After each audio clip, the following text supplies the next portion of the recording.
Food handouts are now routine in Thailand's poorer neighbourhoods. This one is run by a couple of foreign restaurateurs keen to help out.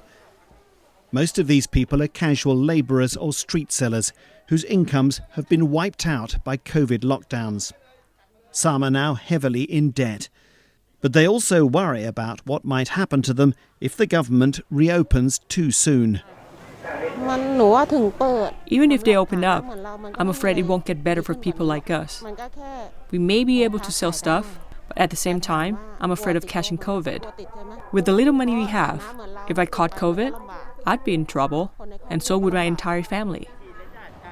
Thailand's dilemma is shared by other countries in this region. It was slow to buy vaccines and is still a long way from inoculating even half the population. Yet the government still plans to ease restrictions on business and tourism over the next month. Life must go on. If the people still give good cooperation and have a certain level of health literacy, Thailand can open. There have been next to no foreign tourists in Thailand for 18 months, and that used to account for around 20% of the economy. This, for example, is Bangkok's famous Khao San Road, and if you ever visited it before Covid, well, I'm sure you don't recognise it now without the throngs of backpackers that used to be here all the time. But the levels of Covid infections this year have been so bad, they've affected many other areas of the domestic economy too, so much so that even without sufficient vaccination levels, the government has almost no choice but to start opening up. The country's renowned bars and nightlife, a vital draw for tourists, have been especially hard hit, as every new lockdown has brought strict bans on serving alcohol.